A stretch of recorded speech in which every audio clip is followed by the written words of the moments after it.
Selamat pagi Bapak Ibu Saudara sekalian, selamat beribadah kembali dengan GPKS Kelapa Gading pada hari ini, Minggu 5 Juli 2020. Apa kabar semuanya Bapak Ibu Saudara sekalian? Semoga semuanya sehat ya, senantiasa di dalam perlindungan Tuhan.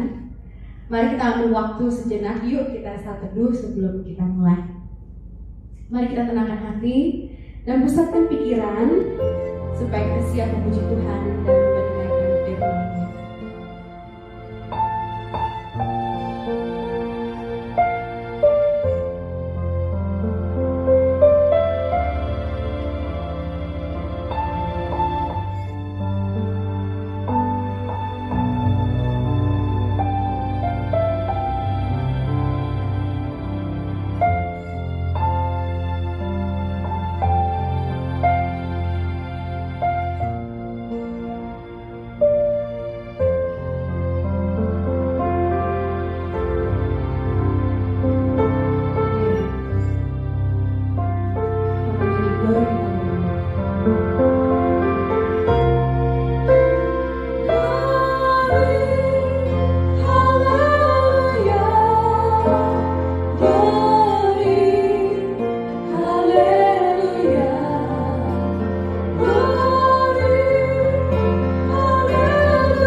hari ini kami masih bisa bangun, bernapas, beraktivitas, dan kembali beribadah.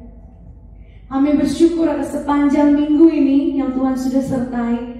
Dan kami datang ya Tuhan saat ini dengan hati dan pikiran terbuka untuk Roh-Mu bekerja.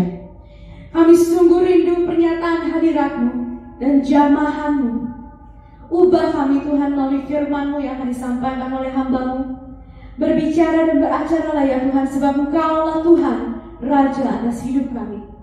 Hanya di dalam nama Yesus Kristus kami berdoa. Amin. Selama situasi COVID-19 ini mungkin ada berita kedukaan yang menimpa teman atau saudara kita atau anggota keluarga kita. Dan di tengah situasi ini mungkin ada situasi pribadi yang sedang kita alami. Kita akan sangat mudah merasa khawatir dan was-was di situasi ini. Namun sebagai anak Tuhan, Tuhan berjanji bahwa ada damai sejati. Dan bersama Tuhan Allah kita dapat berjalan bersama Dia dalam situasi apapun. Harusnya masih ada harapan bagi kita yang ada di dalam Dia. Roma 5 ayat 1-5. Sebab itu kita yang dibenarkan karena iman, kita hidup dalam damai sejahtera dengan Allah oleh karena Tuhan kita Yesus Kristus. Oleh Dia kita juga beroleh jalan masuk oleh iman kepada kasih karunia ini. Di dalam kasih karunia ini kita berdiri dan kita bermegang dalam pengharapan dan akan menerima kemuliaan Allah. Dan bukan hanya itu saja, kita malah bermegah dalam kesengsaraan kita. Karena kita tahu bahwa kesengsaraan itu menimbulkan ketekunan. Ketekunan menimbulkan tahan uji. Tahan uji menimbulkan pengharapan. Dan pengharapan tidak mengecewakan karena kasih Allah telah dicurahkan dalam hati kita oleh Roh Kudus yang dikaruniakan kepada kita. Mungkin kita merasa sendirian atau kesepian dalam situasi COVID-19 ini. Namun sesungguhnya Tuhan tidak pernah meninggalkan kita. Dia tetap adil dan setia. Janganlah kita mengandalkan kekuatan kita sendiri, namun kita bersandar padanya. Mari kita meminta pertolongan Roh Kudus supaya kita dimampukan untuk menghadapi segala situasi yang ada. Mari kita nyanyikan berhembuslah Roh Kudus tempat ini.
saling mendoakan satu sama lain. Musik akan terus bermain. Mari kita ambil kesempatan ini kita untuk mendoakan kiri kanan kita, baik itu papa mama, kakek dan nenek, dan uncle auntie, anak-anak kita. Biar Tuhan melindungi mereka dan Tuhan menolong dalam pertumbuhan mereka. Terima kasih Tuhan. Terima kasih. Sehingga seorang menyanyikan terus dengan lagu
Tuhan mendengar doa kita.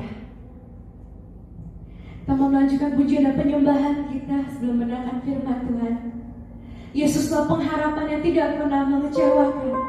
Dan apapun yang kita alami saat ini, kita percaya bahwa kita punya Tuhan yang hidup, Tuhan yang mempunyai rancangan yang penuh pengharapan, bukan rancangan yang mencelakakan. Kita tidak tahu apa yang terjadi di depan saudara, tapi Tuhan tahu. Dan mari kita serahkan kepada Dia yang tahu. Asalkan kita tetap berjalan bersama Dia, Dia akan pegang tangan kita dengan penuh kemenangan. Mari kita nyanyikan, Kaulah harapan, bukan dengan kekuatan,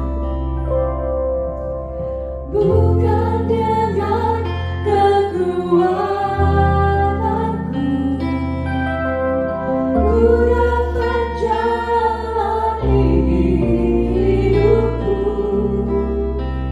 tanpa Tuhan yang di sampingku. Ku tak mampu sendiri, Engkaulah kuatku yang menopangku. Ku pandang wajah-Mu dan bersandung, pertolonganku datang dari-Mu. Peganglah tanganku, jangan lepaskan, Kaulah harapan dalam hidupku.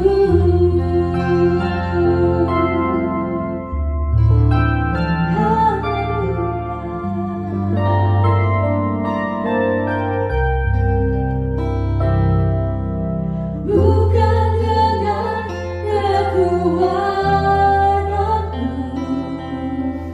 ku dapat jalani hidupku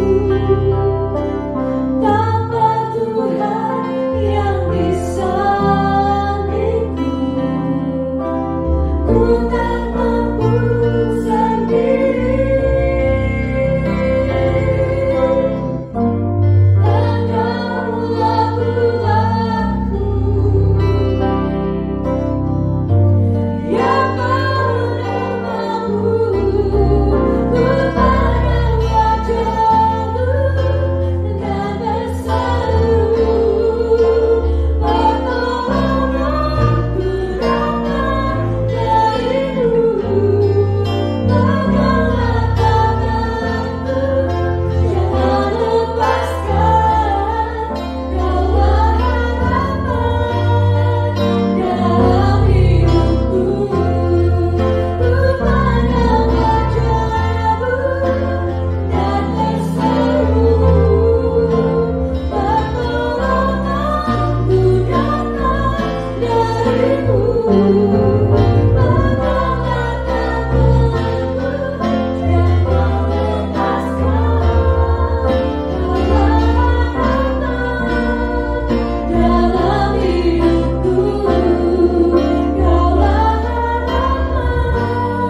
kiranya pujian ini menjadi tekad dan komitmen kami semua. Iman kami mengatakan bahwa selama kami hidup, kami akan hidup bagimu. Kami percaya bahwa tidak ada satupun yang bisa menjauhkan kami daripadamu. Dunia tidak bisa. Iblis dan setan pun tidak bisa. Segala penyakit, kelemahan, bahkan COVID-19 pun tidak bisa. Sebab ketika kami ada di dalam Engkau, tidak ada satupun bisa memisahkan kami. Maut sekalipun, kematian sekalipun, tidak akan pernah bisa. Karena itu kami begitu bersukacita. Kami begitu damai untuk hidup kami hari ini. Sekalipun di sekitar kami ada bahaya yang selalu mengintai, tapi kami sangat percaya dan sungguh percaya bahwa hidup kami hanya bagi Tuhan. Berkatilah kami semua, buka hati kami, sampaikan isi hatimu kembali kepada kami, sehingga di dunia yang penuh dengan kelemahan ini, kami tetap bisa berjalan di atas kebenaran-Mu, di atas jalan-Mu. Tidak ada yang bisa membelokkannya, tapi kami akan terus memandang kepada Tuhan. Serahkan pemberitaan firman Tuhan ini di dalam satu nama, Tuhan Yesus, Tuhan dan Juru Selamat kami yang hidup. Haleluya. Amin. Amin.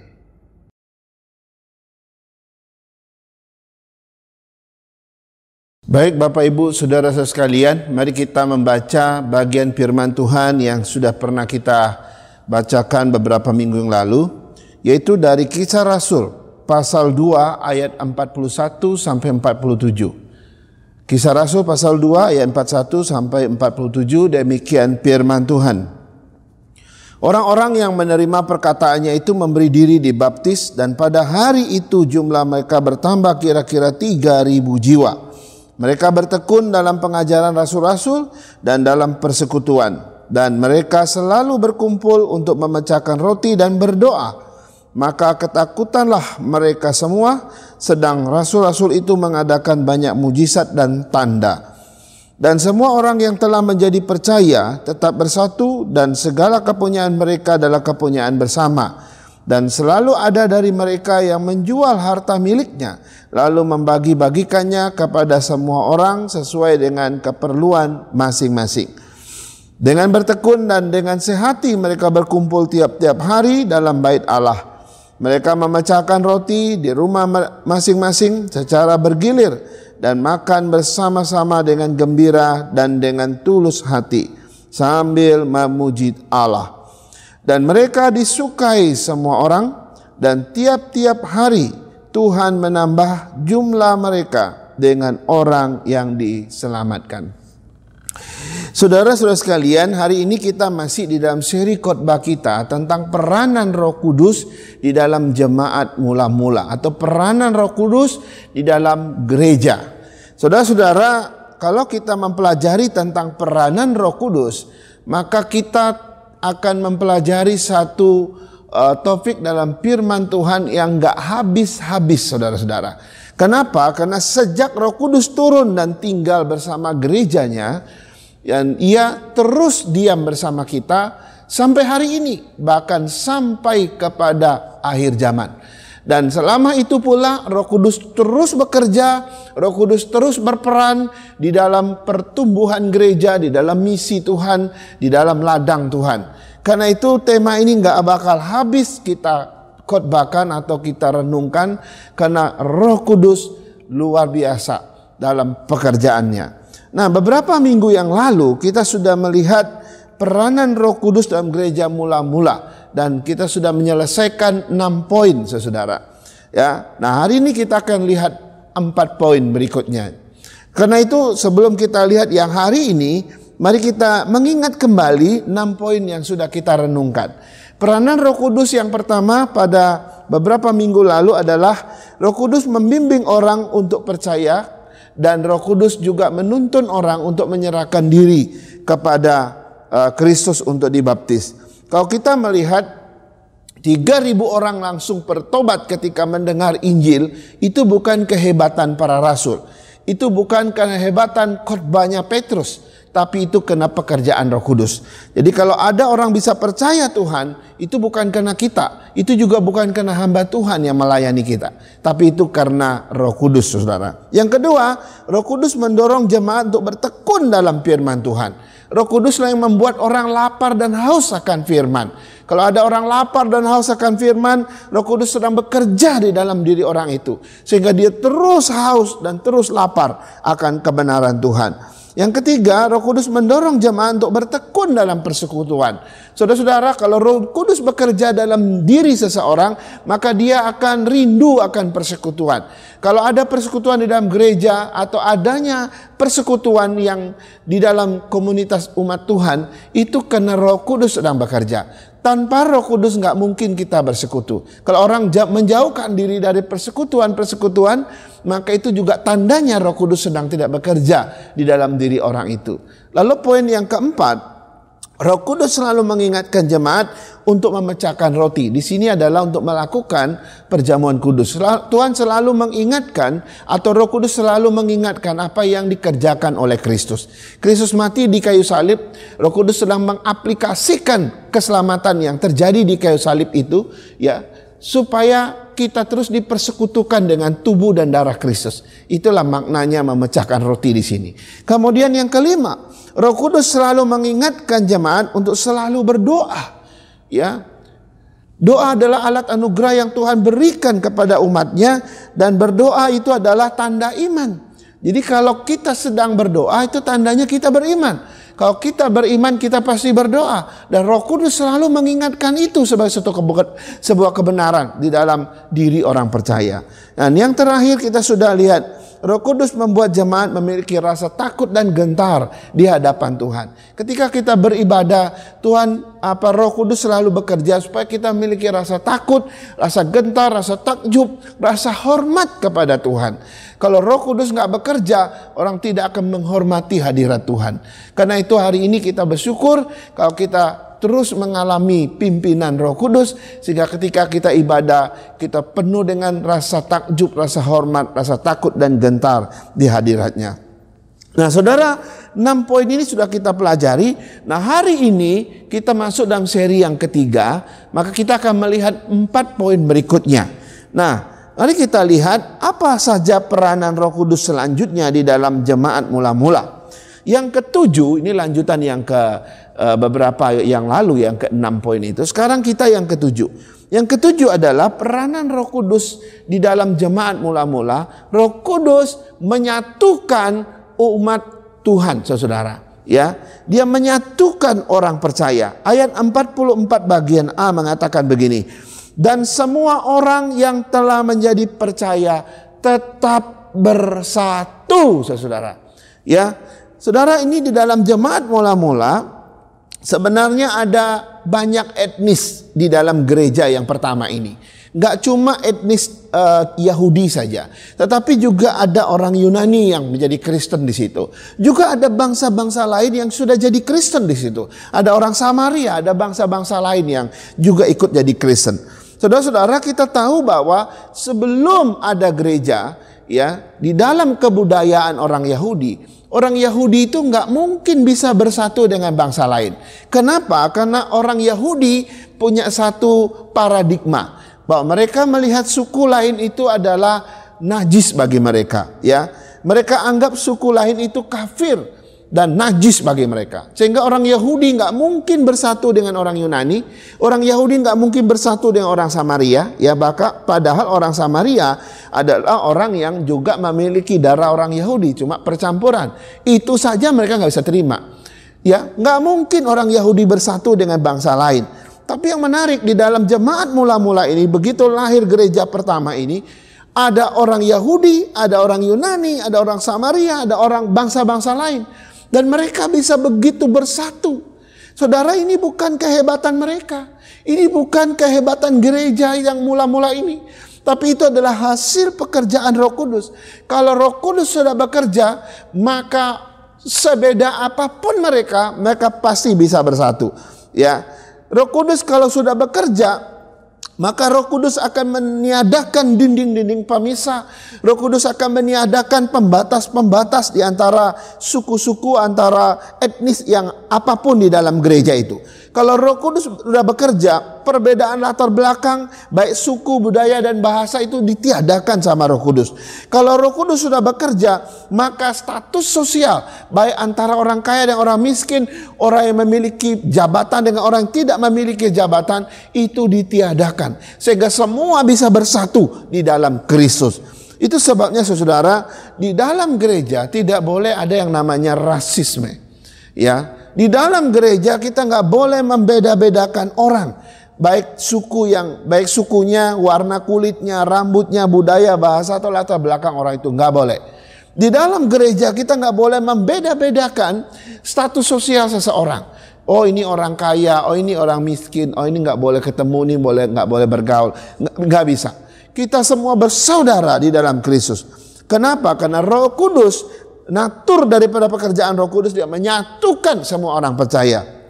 Itu sebabnya Rasul Paulus berkata dalam Efesus 3 ayat 11. Dia berkata begini, dalam hal ini tidak ada lagi orang Yunani, tidak ada lagi orang Yahudi, tidak ada lagi orang bersunat, tidak ada lagi orang tidak bersunat, dan tidak ada lagi orang barbar atau orang skit, tidak ada lagi budak, tidak ada lagi orang merdeka, tetapi Kristus di dalam semua. Saudara-saudara, ketika kita hidup di dalam kepercayaan iman kepada Kristus, maka tidak boleh ada lagi yang membedakan kita. Karena pekerjaan Roh Kudus akan menyatukan kita. Tidak ada lagi orang-orang bisa mengatakan, oh saya beda dengan dia. Enggak, kita di dalam Kristus adalah saudara. Dan ini ada satu bukti. Kalau kita melihat gereja yang kesatuannya luar biasa, itu Roh Kudus sedang bekerja di situ.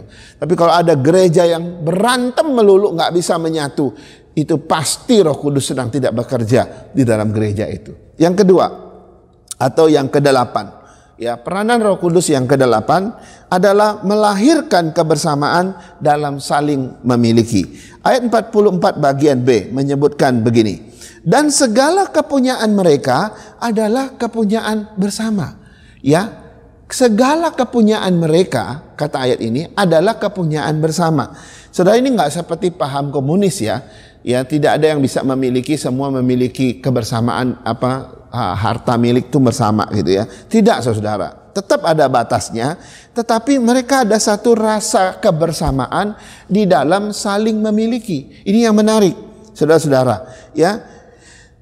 Baik terhadap diri mereka maupun terhadap apa yang mereka punya. Mereka ada kebersamaan di situ dalam saling memiliki. Saudara, prinsip kebersamaan saling memiliki ini biasanya kita nikmati di dalam keluarga kita saja. Biasanya kita menikmatinya itu prinsip ini hanya di dalam keluarga. Ya, misalnya ada ayah, ada ibu, ada anak-anak, ada orang tua. Misalnya ada ayah atau ada suami, dia memiliki kebersamaan dengan anak-anaknya, dengan istrinya, sekaligus dia juga memiliki saling memiliki di antara mereka. Ya, begitu juga dengan ibu atau seorang istri. Ya, dia hidup dalam kebersamaan sekaligus dalam rasa memiliki. Begitu juga dengan anak-anak. Dia hidup dalam kebersamaan dengan semua unsur keluarga sekaligus memiliki atau saling memiliki satu sama lain. Nah, ini prinsip dalam keluarga. Tapi jarang prinsip ini ada di dalam gereja. Dan yang menarik adalah di dalam gereja mula-mula mereka memiliki kebersamaan sekaligus di dalam saling memiliki. Saudara, ini luar biasa. Itu artinya gereja mula-mula memiliki natur keluarga. Ya, gereja mula-mula ini memiliki sifat daripada keluarga, di mana semua memiliki kebersamaan di dalam saling memiliki. Itu sebabnya natur ini atau suatu hal yang luar biasa di dalam gereja ini. Ya, mereka memiliki kebersamaan juga saling memiliki satu sama lain. Karena itu ada banyak gereja akhir-akhir ini mengatakan bahwa kita satu keluarga, kita memiliki kebersamaan. Tapi setelah kita cek sebenarnya nggak bisa begitu. Atau jarang yang punya prinsip ini. Itu sebabnya masih ada yang aneh-aneh dalam gereja. Masih ada gosip, masih ada permusuhan, pertengkaran, gap-gapan gitu ya. Atau kelompok sana, kelompok sini gitu ya. Kenapa? Karena mereka nggak bisa memiliki kebersamaan di dalam saling memiliki. Saudara, prinsip ini kelihatan di dalam jemaat mula-mula. Mestinya gereja memiliki prinsip ini. Di dalam keluarga kita memiliki kebersamaan dalam saling memiliki. Harusnya di dalam gereja juga kita adalah satu keluarga yang memiliki kebersamaan dalam saling memiliki. Saudara, Roh Kudus bekerja agar setiap kita bisa bertumbuh di dalam prinsip ini. Adanya kebersamaan dalam saling memiliki adalah tanda Roh Kudus sedang berperan di dalam keluargamu, di dalam gerejamu. Saudara-saudara, sekarang kita lihat bagian yang ke-9. Yang ke-9, bahwa peranan Roh Kudus yang ke-9 adalah melahirkan sikap peduli di dalam pelayanan diakonia. Saudara, ini ada di dalam ayat 45. Saya akan baca. Dan selalu ada dari mereka yang menjual harta miliknya, lalu membagi-bagikannya kepada semua orang sesuai dengan keperluan masing-masing. Saudara, waktu saya merenungkan baca atau ayat ini, Yesus sedang atau Roh Kudus sedang memimpin mereka untuk memiliki sikap saling peduli di dalam pelayanan diakonia, ya. Saudara, di dalam Alkitab kita mendengar bahwa Yesus mengajarkan dua hukum kasih kepada kita. Kasih kepada Allah, kasih kepada sesama. Yesus berkata, kasihilah Tuhan Allahmu dengan segenap hatimu, dan dengan segenap jiwamu, dan dengan segenap akal budimu. Lalu hukum yang kedua adalah kasihilah sesamamu manusia seperti dirimu sendiri. Saudara, dua hukum ini adalah hukum yang sama penting dan setara. Karena itu di dalam prinsip praktisnya adalah kita mesti menjalankan dua hukum ini secara seimbang. Tidak boleh timpang. Ya, tidak boleh berat sebelah, gitu ya. Misalnya, kalau saya mengasihi Tuhan luar biasa dengan segenap jiwaku, dengan segenap hatiku dan akal budiku. Tiap hari aku beribadah, aku baca firman Tuhan, aku terus merenungkan firman, aku terus memuji Tuhan. Wow, kedekatan dengan Tuhan luar biasa. Tapi di sisi lain aku membenci orang sesama manusia, aku tidak suka kepada pekerjaan atau pelayanan yang sifatnya kemanusiaan, aku nggak peduli dengan orang lain. Saudara, ini namanya cacat rohani.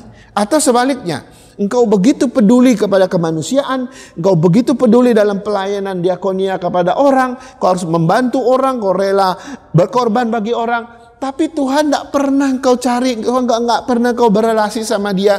Ini juga cacat rohani. Tapi dua hukum ini diajarkan oleh Kristus agar engkau seimbang. Kau mengasihi Tuhan, kau juga mengasihi sesama. Nah, saudara, yang menarik adalah jemaat mula-mula mereka begitu luar biasa seimbang di dalam melakukan kedua hukum ini. Satu sisi mereka begitu bertekun di dalam persekutuan, bertekun di dalam pengajaran para rasul, mereka beribadah, memecahkan roti tiap hari di bait Allah. Tapi sisi lain mereka juga membagi-bagikan pelayanan diakonia bagi sesama mereka. Mereka begitu peduli di dalam pelayanan-pelayanan diakonia kepada sesama. Saudara, begitu seimbangnya. Saudara, ini adalah pekerjaan Roh Kudus. Kalau bukan karena Roh Kudus, kita nggak mungkin cuma bisa mengasihi Allah lalu membenci manusia. Atau sebaliknya, kita mengasihi manusia, kita membenci Tuhan.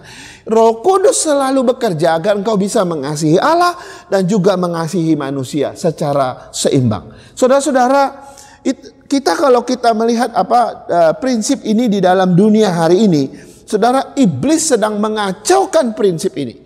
Iblis telah memutar balik prinsip atau hukum ini, saudara. Saudara, prinsip ini atau hukum yang harusnya diajarkan Tuhan, ya, itu diputar balik sama iblis.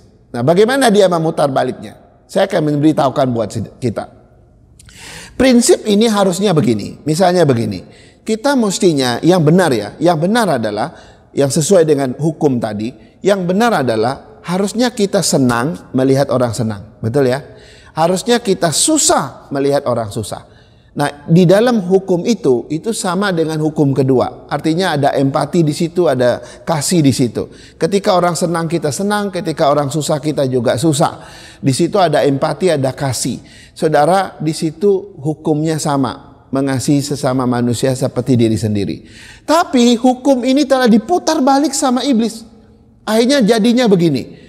Kita senang melihat orang susah dan kita susah melihat orang senang. Kedengarannya mirip kan? Tapi itu mengandung sesuatu yang berbeda. Kita senang lihat orang susah sekarang. Dan kita susah lihat orang senang. Ini yang diputar balik sama iblis. Ketika orang sukses kita susah. Tapi ketika orang susah kita senang. Di situ nggak ada kasih sama sekali. Yang ada adalah iri hati, yang ada adalah benci. Itu sebabnya kita sekarang hidup dalam prinsip yang diputar balik oleh iblis. Kita senang lihat orang susah, kita susah lihat orang sukses atau lihat orang senang. Saudara, kita mesti kembali kepada firman Tuhan. Mestinya kita senang lihat orang senang, kita susah lihat orang susah. Itu namanya aku mengasihi sesama seperti diriku sendiri. Saudara-saudara, kalau bukan Roh Kudus, kita nggak mungkin bisa hidup di dalam kedua hukum ini. Karena itu kita mesti peduli kepada pelayanan diakonia. Sama seperti kita berelasi dengan Tuhan. Sekarang kita lihat yang terakhir. Yang ke-10 atau yang ke-4 di dalam seri yang ketiga ini. Peranan Roh Kudus yang ke-10 adalah menciptakan kesehatian di dalam jemaat. Saudara, ayat 46 bagian A menyebutkan begini. Dengan bertekun dan dengan sehati mereka berkumpul tiap-tiap hari dalam bait Allah. Saudara, jemaat mula-mula mereka begitu sehati di dalam perkumpulan mereka di bait Allah setiap hari. Saudara-saudara, Roh Kudus kalau sudah bekerja kepada hati seseorang, maka kita mau beda etnisnya, mau beda usianya, mau beda jenis kelaminnya, mau berbeda intelektualnya, mau beda pendidikannya, mau beda bahasa budayanya, bahkan mau beda karakternya. Kalau Roh Kudus bekerja dalam hati kita semua, maka kita pasti bisa sehati. Betul tidak? Suami istri kalau Roh Kudus bekerja, mereka bisa sehati. Tapi kalau Roh Kudus nggak bekerja, biar dia suami istri pun, saudara sekalipun, nggak bisa sehati. Saudara-saudara, kita harus tahu bahwa Roh Kudus selalu bekerja dalam hati seseorang. Kita nggak bisa mengubah hati manusia. Kita nggak mungkin bisa mengubah hati seseorang. Satu-satunya yang bisa mengubah hati manusia adalah Roh Kudus. Satu-satu yang bisa membolak-balikkan hati manusia hanya Roh Kudus. Karena itu kalau kita bisa sehati dalam pekerjaan Tuhan, itu adalah tanda Roh Kudus sedang bekerja. Karena itu saudara, sehati di sini tentu bukan sehati dalam ketidakbenaran, sehati dalam kejahatan, bukan. Kalau kita sehati dalam ketidakbenaran, sehati dalam kejahatan, itu pasti pimpinan iblis, ya, pimpinan rohnya iblis gitu. Ya. Tapi di sini dimaksudkan adalah sehati dalam kebenaran, sehati dalam kehendak Tuhan, sehati dalam pimpinan Tuhan, sehati dalam pelayanan pekerjaan Tuhan, dan sehati dalam misi Tuhan, dalam gereja Tuhan. Itu adalah pekerjaan Roh Kudus. Saudara-saudara, saya mau akhiri khotbah ini dengan satu kesaksian. Dulu saya pernah bekerja sama, melayani bersama dengan seorang diaken. Diaken ini adalah seorang yang sangat pintar. Dia tamatan dari UI dan masih muda. Dia sangat fasih dalam berbicara. Waktu itu kita ada 7 diaken, termasuk saya. Dia selalu berseberangan dengan 5 diaken yang lain. Kalau 5 diaken itu memutuskan A, maka dia pasti akan pilih B, lalu dia adu berdebat dengan 5 orang itu. Karena dia pinter, ya, lalu punya teori macam-macam dan fasih bicara, dia bisa mengalahkan 5 orang itu, saudara. Karena kehebatan dan kepintaran dia. Padahal kalau kita cek, kalau saya cek dia punya ide, dia punya pendapat, itu nggak selalu benar kok. Nggak selalu benar dan tidak terlalu sesuai dengan visi daripada gereja, visi misi gereja. Tapi karena dia ngotot, pintar berdebat, terus pasti bicara, 5 majelis itu atau 5 diaken itu bisa kalah terhadap dia. Saudara, waktu saya melihat bagian ini, saya bilang ini nggak bisa dibiarkan. Kenapa? Karena prinsip diaken bekerja itu mesti berdasarkan Roh Kudus. Prinsip para diaken melayani itu harus berdasarkan pimpinan Roh Kudus. Bukan berdasarkan kepintaran seseorang. Bukan berdasarkan kehebatan seseorang. Kita diaken hamba Tuhan mestinya bekerja apa kata Roh Kudus. Apa pimpinan Roh Kudus. Apa maunya Roh Kudus, apa maunya Tuhan, bukan berdasarkan kepintaran seseorang. Nah, karena itu saudara, orang ini ya, setelah saya lihat dia, ternyata dia sebenarnya hanya mau memuaskan egonya saja sebetulnya. Ya, dia kalau punya ide, lalu semua yang lain ikut, wah dia senangnya luar biasa.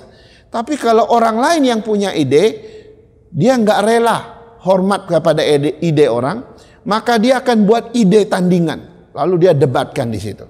Wah, saudara-saudara, saya akhirnya nggak boleh mendiamkan hal ini. Nah, di sini kita bisa lihat Roh Kudus bekerja dalam diri seseorang, itu bisa dilihat dari fenomena ini. Kalau orang itu bisa sehati dengan pendapat yang benar, saudara, itu pasti orang yang sedang Roh Kudus sedang bekerja dalam diri dia. Tapi kalau dia nggak bisa sehati dengan pendapat yang lain, dia selalu berseberangan, dia selalu mengkritik, dia selalu berdebat, dia selalu golkan idenya, saudara, ini pasti Roh Kudus sedang tidak bekerja dalam diri orang itu. Gampang sekali menilai fenomena model begini. Karena itu saudara, kita bisa lihat orang yang dipimpin Roh Kudus, ia akan mudah sekali sehati dengan orang yang percaya lainnya. Dan ia akan dengan rendah hati bisa mengalah kalau idenya nggak diterima. Ya, dia nggak kecewa, dia nggak marah-marah dan sebagainya. Tapi kalau orang itu dikuasai oleh egonya, maka dia akan memaksakan keinginannya, dia akan memaksakan idenya, dan dia seringkali tidak sehati dengan yang lain. Dia akan terus berseberangan, dia akan terus berdebat dengan orang-orang yang lain. Saudara, ini tanda Roh Kudus sedang tidak bekerja di dalam diri dia. Saudara, karena itu kita lihat di dalam jemaat mula-mula, Roh Kudus bekerja selalu melahirkan kesehatian di dalam jemaat. Kita melakukan pekerjaan Tuhan bukan berdasarkan hikmat bijaksana pribadi kita, bukan berdasarkan kepintaran kita, bukan berdasarkan kehebatan kita, tapi berdasarkan apa kata Roh Kudus, apa pimpinan Roh Kudus. Sebab Roh Kudus akan bekerja memberikan kesehatian bagi setiap kita. Dan jemaat itu bisa bertumbuh ketika Roh Kudus membuat jemaat itu sehati di dalam kehidupan mereka. Ingat, kita nggak mungkin mengubah hati seseorang, tapi Roh Kuduslah yang mungkin dan sangat bisa mengubah hati seseorang. Saudara-saudara, inilah 4 di dalam seri ini peranan Roh Kudus. Pertama, dia menyatukan orang percaya. 2, ia melahirkan kebersamaan dalam saling mengasihi atau memiliki. Yang ketiga, ia melahirkan sikap peduli dalam pelayanan diakonia. Dan yang terakhir, dia menciptakan kesehatian di dalam umat Tuhan. Kiranya Tuhan memberkati kita dan Tuhan menolong kita untuk terus hidup di dalam pimpinan Roh Kudus. Mari kita berdoa. Kami bersyukur dan berterima kasih ya Tuhan, kalau hari ini kami terus diisi dengan kebenaran firman Tuhan yang berbicara tentang peranan Roh Kudus di dalam gereja mula-mula dan peranan Roh Kudus di dalam gereja sampai hari ini dan juga di dalam hidup orang percaya.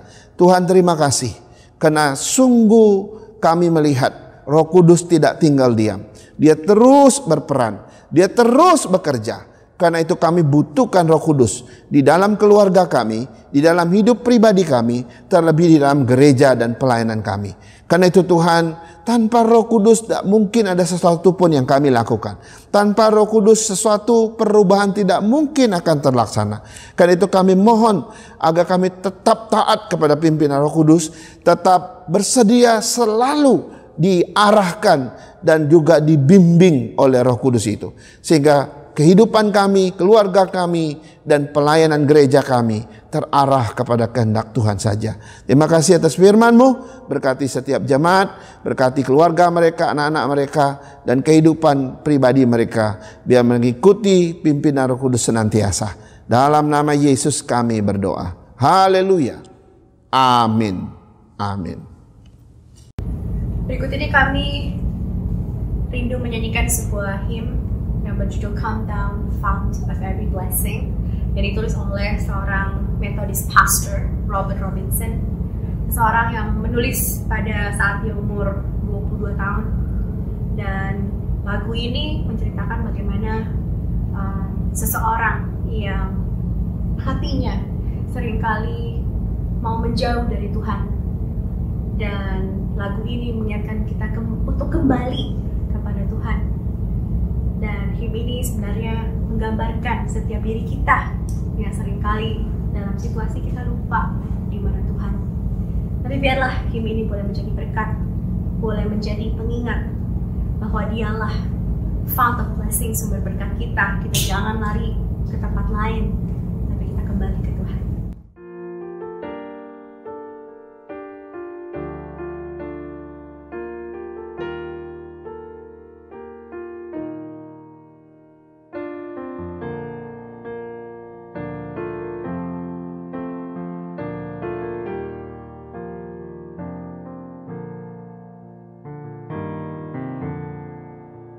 Come thou fount of every blessing, tune my heart to sing thy grace. Streams of mercy never ceasing, call for songs of loudest praise. Teach me some melodious sonnet, sung by flaming tongues above. Praise the mount and fix upon it, mount of thy redeeming love. Here I raise my Ebenezer, here by thy great help I've come, and I hope by thy good pleasure safely to arrive at home. Jesus sought me when a stranger, wandering from the fold of law. He to rescue me from danger, he deposed his precious blood.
Kita akan mengakhiri ibadah kita kenaikan pujian doksologi.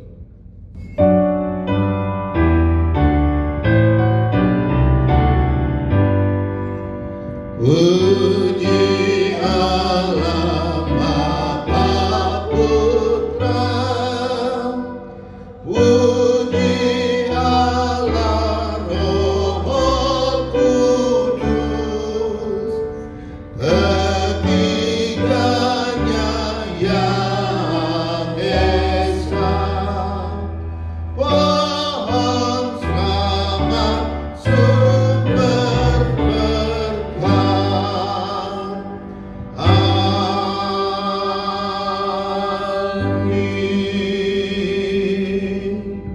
Jemaat Tuhan yang Tuhan Yesus kasihi, marilah kita pulang ke tempat kita masing-masing. Kita pulang sebagai orang yang terus mengandalkan peranan Roh Kudus dan kehidupan kita, dan terimalah berkat-Nya. Kiranya kasih dari Allah Bapa kita, anugerah dari Tuhan kita Yesus Kristus, penghiburan, penyertaan, dan pemeliharaan dari Roh Kudus kiranya menyertai kita sekalian hari ini, besok, dan seterusnya sampai hari Maranatha, Yesus Kristus datang menjemput kita saleh-salehnya. Amin. Amin. Amin.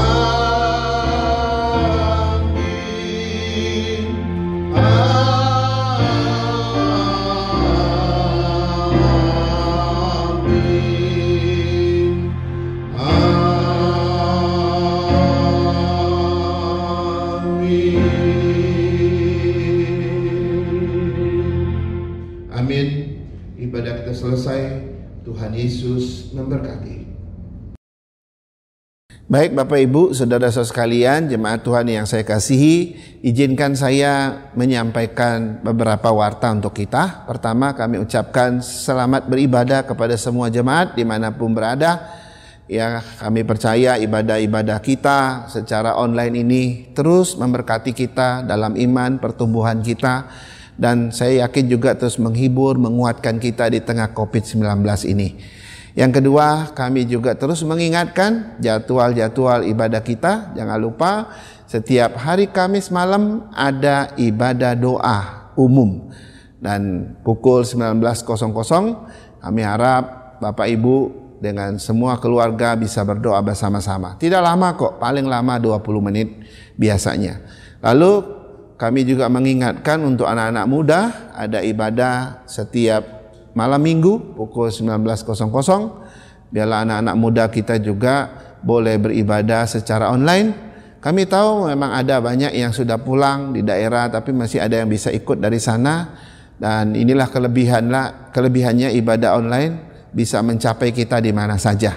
Dan kita doakan supaya anak-anak muda kita setia dan beribadah. Kami juga mengingatkan kebaktian atau persekutuan sekolah minggu setiap minggu pagi jam 9.30.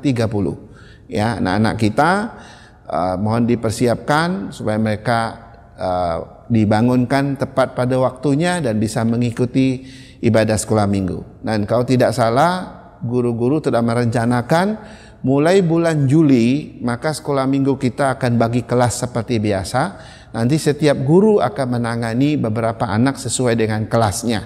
Mohon Bapak Ibu membantu dan kerjasama supaya anak-anak kita memiliki kerjasama dengan terlaksananya kelas-kelas itu. Kemudian jangan lupa ibadah umum kita setiap hari Minggu pukul 10.30 ya. Nah, hari ini saya mau tambahkan satu aturan dalam ibadah online kita yang saya ingat tadi siang, bahwa tidak hanya persiapkan diri dalam menyambut ibadah online, tapi saya sarankan berdoalah lebih dulu sebelum beribadah secara online, dan setelah ibadah secara online juga berdoa kembali. Nanti petugas kita akan menampilkan satu aturan ini di dalam prasyarat daripada ibadah online kita. Dan kami bersyukur atau berterima kasih kepada Bapak Ibu yang telah memberikan persembahannya secara rutin, baik persembahan kasih, persembahan syukur, terlebih perpuluhannya yang senantiasa diberikan. Kami percaya Tuhan terus memberkati Bapak Ibu, dan kalau Bapak Ibu terus ingin mendukung pelayanan dan pekerjaan Tuhan di gereja kita, Bapak Ibu juga bisa mentransfer persembahan itu lewat rekening yang ada di bawah ini. Baik, Bapak Ibu saudara sekalian, selamat hari Minggu, sampai bertemu pada minggu yang akan datang. Tuhan Yesus memberkati.